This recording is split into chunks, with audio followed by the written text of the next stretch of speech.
আমরা এর আগে তো এত খারাপ খেলিনি, বাট আমরা এতটা খারাপ দলও না যতটা আমরা বেশিটা খারাপ খেলছি। যদি ব্যাটসম্যানরা মানে এইভাবে আউট হয় তাহলে আমাদের জন্য অনেক ডিফিকাল্ট। অ্যাকসেপ্ট করে নিতে হবে যে আমরা অবশ্যই খারাপ ক্রিকেট খেলেছি অ্যাজ এ ব্যাটিং ইউনিট।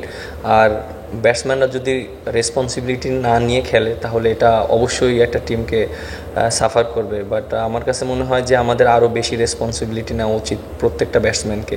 কারণ দিন শেষে আমাদের বোর্ডে যদি আমরা রান না দিতে পারি আমরা কখনোই ম্যাচ জিততে পারবো না, আমরা যে কন্ডিশনেই খেলি না কেন। আমরা যে একটা ম্যাচ থেকে আমরা ওই রকম দ্রুত হয়তো শিখছি না, বা আমরা যে জায়গাটা আমাদের ইমপ্রুভ করার দরকার সেই জায়গাটা ইমপ্রুভ করছি না।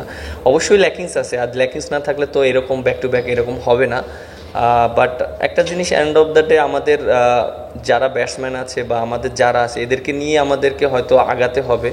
এবং হয়তো অনেক বেশি যে প্লেয়ার বাইরে আছে এরকমও না, বেশ কিছু অনেক প্লেয়ার আছে বাইরে। বাট আমাদের যে ওভারঅল যে জায়গাগুলো ইমপ্রুভ করার দরকার অ্যাজ এ ব্যাটিং ইউনিট, আমরা যদি ওইটা না করতে পারি তাহলে আমরা সবসময় স্ট্রাগল করব।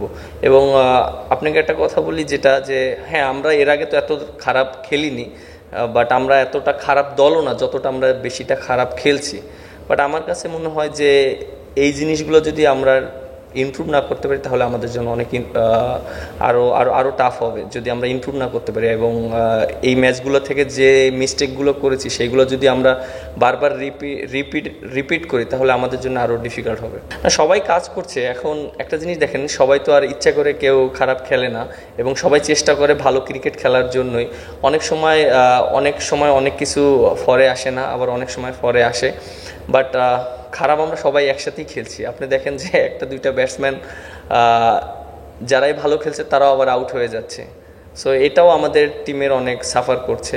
এবং আমাদের স্কোর যেহেতু আপনি দেখেন যে 30-35 করে আমরা আউট হচ্ছি বা 20 করে আউট হচ্ছি, যদি ব্যাটসম্যানরা মানে এইভাবে আউট হয় তাহলে আমাদের জন্য অনেক ডিফিকাল্ট। বাট আমি যেটা বলছি যে হ্যাঁ আমি বিলিভ রাখি এখন স্টিল যে আমরা অতটা খারাপ দল না আমরা যতটা খারাপ খেলছি।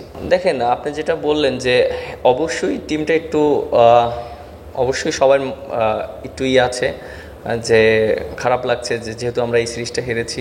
এবং আশা করি যে আমাদের যে 2টা দিন আছে দেশে আমরা ব্যাক করব, হয়তো খুব এই 2টা দিন যদি তারা ফ্যামিলির সাথে সময় কাটায় বা আমরা যদি যাই, আমার কাছে মনে হয় যে আমাদের ফ্রেশভাবে আমরা খেলতে পারবো।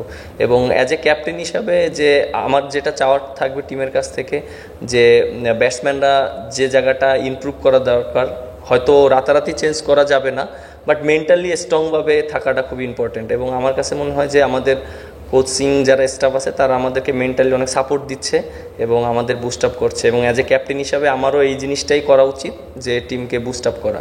যদি আমরা ভালো ক্রিকেট খেলতাম আসলে তাহলে খুবই ভালো লাগতো। যেহেতু আমরা ভালো ক্রিকেট খেলিনি, এখানে তো আমাদের অবশ্যই দায় নিতে হবে প্রত্যেকটা প্লেয়ারের। এবং অ্যাজ এ ক্যাপ্টেন হিসেবে আমারও দায় নিতে হবে যেহেতু আমরা ভালো ক্রিকেট খেলিনি। এবং বাট আমি স্টিল আশা করছি যে আমাদের টিমটা কামব্যাক করবে এবং আশা করি নেক্সট সিরিজ থেকেই সেটা হতে পারে ইনশাল্লাহ, এটা আমি বিলিভ করি। এবং দলকে আমি ওইভাবেই বুস্ট আপ করবো এবং আশা করবো ভবিষ্যতে দর্শকদেরকে ভালো ভালো ম্যাচ উপহার দেওয়ার জন্য। 50 ওভার ম্যাচে অবশ্যই আমাদের টার্গেট থাকবে 50 ওভার ক্রিকেট খেলার জন্য। আমরা যে লাস্ট ওডিআই ম্যাচগুলো খেলেছি আমরা 50 ওভার খেলতে পারিনি, সো আমরা ওইভাবেই প্ল্যান করছি যে কীভাবে 50 ওভার খেলা যায়।